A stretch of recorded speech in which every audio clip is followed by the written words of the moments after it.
Hi friends, in this video I'm going to teach you guys how to name an inorganic compound using oxidation number. The first case in this is that you guys need to know how to calculate oxidation number and or how to solve for it. No, you can solve for oxidation number using the principal quantum number, that is the K element of shell.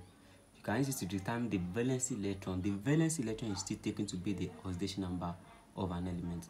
Now, let's say we have an element A has an atomic number of 8.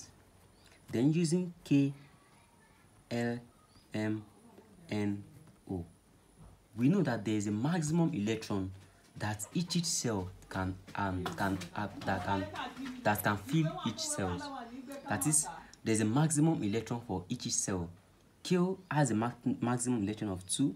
Why? According to first element, we can actually say that this is 8, 8, 8, 8, because we are not dealing with elements of that has the atomic number of 30 or element that has the atomic number of 50. So we are dealing with element that has the atomic number of 1 to 20. So we can just see the maximum of electron for all this is what 2, and this is 8, 8, 8, 8. And the thing is that one shell must be filled before you move to the next shell. That is, K must have is maximum electron of 2 before we move to L. You understand? So now in this case, let's say element A has atomic number of 8. In this case now, if K collects its own maximum electron, we have 2. Then 2 subtract 2 from 8, it remains 6. Then the last one will be what? Will be for L. That's 2,6. So in this case now, you cannot say how many elements does this element A need in order for it to attain octet configuration. Octet configuration is actually 8. In order for this element A to become 8, consider that this element A, it need to receive 2 more electrons for it to become 8. That means receiving these 2 more electrons will make it a non-metal, which is what? -2. Because it wants to accept all metal they donate, while all the non-metal they accept valence electron. Then let's say element B has the atomic number of 11. Then filling it, we have what? 2, it remains 8, 1. Can you see that this is actually 2 plus 8, that's 10, plus 1 is 11. Now can you see that this is the last valency electron? That means element B want to donate its valency electron. It want to donate, and if any elements should donate, that means they are metals. Why all non-metal they receive electron? Then in this case, this will actually be what? +1, because it can easily donate this valence electron. Now let's consider the first element and the first compound I'm having here. I'm having the first one to be K2CO3. We didn't know the name. Yes. Now following this step, you can just say potassium has the atomic number of 11, because potassium is number 11. No, sorry. Potassium has the atomic number of 19 rather. Sodium is number 11. So we can just say potassium has the atomic number of 19. Then filling it, we have what? 2, 8, which is 10, another 8, the last one will be 1.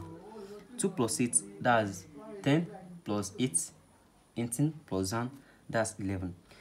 So in this case, you can actually see that potassium can easily delete its last valency electron because it has the valency electron of 1. So that's what makes potassium a metals. Now looking at this, so we are going to take this this last valence electron into consideration. Now put it here, we have what? 1 multiplied by the subscript of potassium, which is 2, plus you are going to make the middle element the subject of the relation. That is, you are going to solve for the middle element. So in this case, our middle element here is C, then plus C. So this is oxygen. Then we need to know the oxidation number of oxygen, that is the valence electron of oxygen. Oxygen has the atomic number of what? Of 8. Then filling it, we have 2, 6. That means in this case, oxygen wants to receive 2 more electrons for it to attain octet configuration. So in this case now, our oxygen is going to be what? -2, because it wants to accept. All negative elements they accept, while positive donate. Grab. So now in this case, we have what? -2 multiplied by 3 equates everything to 0. So you can just say 1 multiplied by 2, that's 2, plus what? plus our carbon, which is C. Minus 2 times 3 is actually minus 6 equals to 0. Then make your C the solution formula. You have C equals to 6 minus 2, then C equals to 4. Can you see it down? So the oxidation number here is 4. So you can, if you want to name it, you just start. This is potassium, right? Potassium, just write potassium. Then you come back to the last subscript here. That's tri. Then the next element is oxo, which is oxygen. Oxygen is oxo. Then the next one is carbon. That will be carbonate. Carbonate. Carbonate. Then you call this oxidation number, which is 4. Write it in Roman figure. You have IV. That's potassium trioxo carbonate 4. Then let's just quickly name the next one I'm having here. The next one I'm having here is actually, that's H3PO4. H3PO4. Now in this case, if you look at this, we're having hydrogen, phosphorus, and also the oxygen. So now the oxidation number of hydrogen has the atomic number of 1. So then the valence electron will still be what? Will still be 1. You know, popularly most people, they actually confused with hydrogen. They sometimes relate hydrogen as metals and sometimes relate it as non-metals. Actually, as hydrogen is a pure non-metal. It's actually a non-metal because what make hydrogen as the characteristic of metal is due to the valence electron. Hydrogen has a valence electron of 1. So that's just a relationship that wants to consider hydrogen to be a metal, but actually hydrogen is not a metal, it's a non-metal. So we're having hydrogen to be what? 1 multiplied by this 3 plus our middle element, which is phosphorus. Then our oxygen has the atomic number of negative, the oxidation number of -2. I've already proved it here. So you're having what? Minus 2 times 4 equals to 0. Then in this case, 1 times 3 is actually 3 plus P minus 8 equals to 0. Then P equals to 8 minus 3. Then we have P equals to 5. So in this case, you can just go ahead and name this element as hydrogen. Hydrogen, this is, come back to this, that's tetra. Then your next element, oxo, phosphate, in this case, phosphate. Then what do you have? 5. So the name of this element is hydrogen tetraoxo phosphate 5. So let's move to the next element I'm having here. Let's say you are given something like this. You are asked to name K2Cr2O7. You're looking at this. It's actually simple. Then let's go ahead and name this kind of element. You can pause the video right now and name it by yourself. So in this case, this is potassium. Then potassium has a valence electron of 1. That will be 1 multiplied by 2 plus, here we are going to use this 2 to multiply the coefficient here, which is 2 times 1. That's 2Cr. That means you have shifted from here to here. Then minus 2, which is the valence electron for oxygen, multiplied by 7 equals to 0. So then you're having 2 plus 2Cr minus 14 equals to 0. Then again, you're having 2 plus, that will be plus 2Cr equals to 14. Then 2Cr equals to, that will be 14 again. 14 minus 2. Then 2Cr equals to, that's 12. So in this case, you can divide both sides by 2.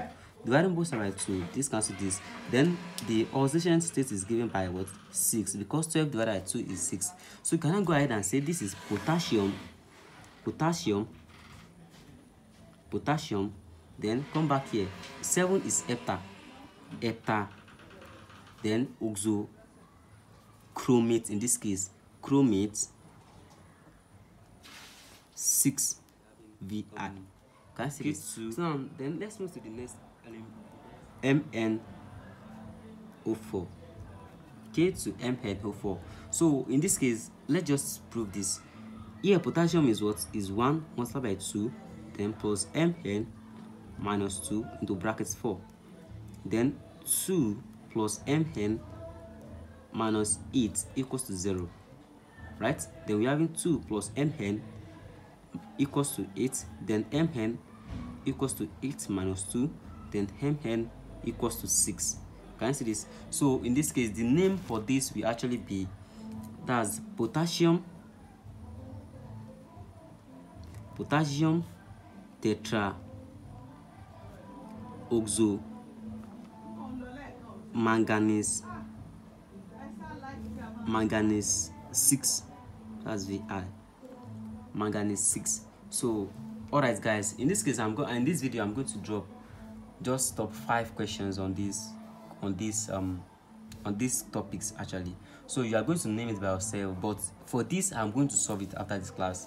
I will solve it right now, don't worry. I'll solve it. There's a method that I can use to solve it, and don't worry, all the inorganic compound that they have brackets and the higher inorganic compound, I'm going to release another video for them, so don't be surprised with this actually. So the top 5 questions I'm going to drop, make sure you solve it and you put your answer in the comment box below, and don't forget to click on the subscription button. Okay, so share this video from your friends and refer your friends to this channel. Thanks for watching.